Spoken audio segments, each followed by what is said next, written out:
nourish your mind and body to flourish.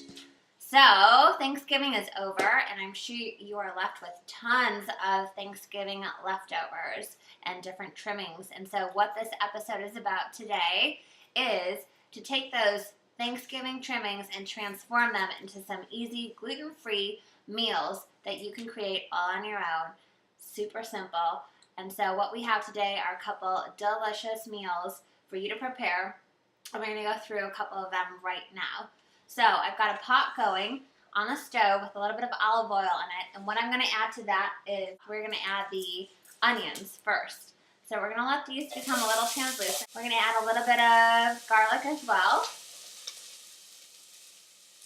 All right. We're going to let that go for about a couple minutes, maybe 2 to 5 minutes. Let it become transparent and translucent. It's going to start to brown a little bit. It's got a really, really sweet smell. So I hope you all had a really great Thanksgiving. I know that I did. And I had so much fun preparing these meals to share with you guys. So thank you so much for taking the time to watch this video. Okay, so those are actually starting to brown up really nicely right now. And the next thing we're going to do is we are going to add our rice. So we've got some black rice. You can do black rice, wild rice, or quinoa. So I've got 2 cups right here, and I'm going to add this to my onions and garlic. And it's just, I'm going to let that saute a little bit with them for a little bit. Stir it around for about 1 minute. You want to let it saute. Awesome. We're also going to add our root vegetables. So what we have going is a turkey, wild rice, and root vegetable soup. So using all those leftover veggies that you have. So we've got carrots. Carrots are high in beta-carotene and vitamin A. We also have some celery that we're going to throw in there as well. And parsnip. I love, love, love parsnip. It just adds a lot of flavor. Some other root vegetables that we have, we've got some butternut squash. So we're going to add that in there. And we've got some red potatoes. And feel free to use whatever you have left over. Mix and match some different things. Chicken broth or extra turkey broth that I have left over. And I'm really just going to let this simmer here for a little bit. We've got a really rich color here. And the last thing I'm going to add is the turkey that we have left over that we have cut. So I'm going to add that in. And this is all just going to sit on simmer for about an hour. And I've got collard greens that I just added in as well. And feel free to add some different types of herbs. You can add rosemary, thyme, marjoram, and then salt and pepper to taste as well. And we'll check back in a little bit and let you know how it tastes. There, and we are back.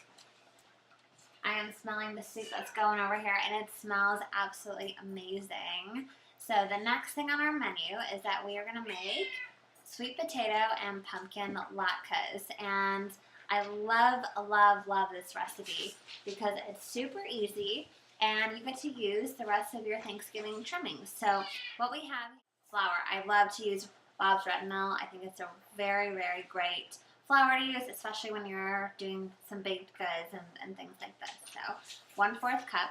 We've got 2 eggs beaten already. Okay. And then for an alternative to sugar, I love to use maple sugar. So we've got about 1/4 cup of maple sugar here. And about 2 teaspoons of cinnamon.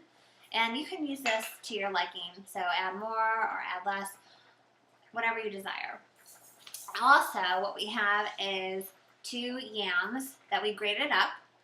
Beautiful, beautiful color. Lots of beta-carotene, vitamin A. And then we're going to mix this all together with 1 cup of pumpkin puree. And so I cheated a little bit. That's okay, we can cheat. What I cheated with is I got the pumpkin puree with added cardamom, cinnamon, and allspice. Cloves as well. So feel free to get just a regular pumpkin puree and then add your own spices to your liking. So what we're going to do is we're going to add all these together. So I've got the flour that I added in. I add a little. You can either bake these or you can use these in a pan and kind of pan fry them. And so we've got this pretty much really well mixed up. What we're going to do is I'm going to take a 1/4 cup of my measuring spoon, put a little bit in here. I'm going to add a couple at a time, and then we are going to flip them after a minute and a half. And we've got some already pre-made, and they smell so delicious. Think of like your favorite pumpkin spice candle that's already lit. That is what it smells like in your kitchen, which is awesome. So we are just going to put these in here. They're going to go for a little bit. You want to make sure they're golden brown at the bottom. And it might take a little bit more than a minute and a half, like we said previously. I want to show you what we have here. The wild rice was black, so it made this absolutely gorgeous red wine. It almost looks black on camera, but red wine looking color. And it is to die for. And so you are more than welcome to put this, once it cools down, put it in a plastic bag, throw it in the freezer. You've got on-the-go soup, or when you come home, pull it out, you have soup ready to go. It is absolutely delicious. And then we've got these amazing sweet potato and pumpkin latkes going on. And so what I have here is, well, a little bit of cranberry sauce. Feel free to put that on. And use the toppings as you want. I mean, whatever feels right to you.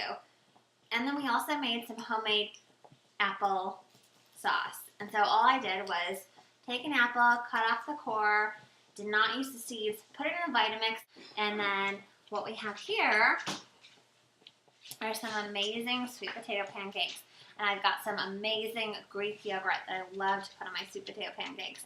And I'm going to take a little bite and show you just how amazing this is. And yeah, we'll put a little bit of applesauce on there. Why not? Oh my gosh, I'm so excited. My mouth is totally watering. Whoop! It is like, I'm not kidding you, it is like a pumpkin pie in your mouth. It is absolutely delicious. I got a little bit on my hand. But super good. Have it for a snack. Have it for breakfast, for the next morning after Thanksgiving. Make some, put them in your freezer whenever you want them, and you've got a delicious meal.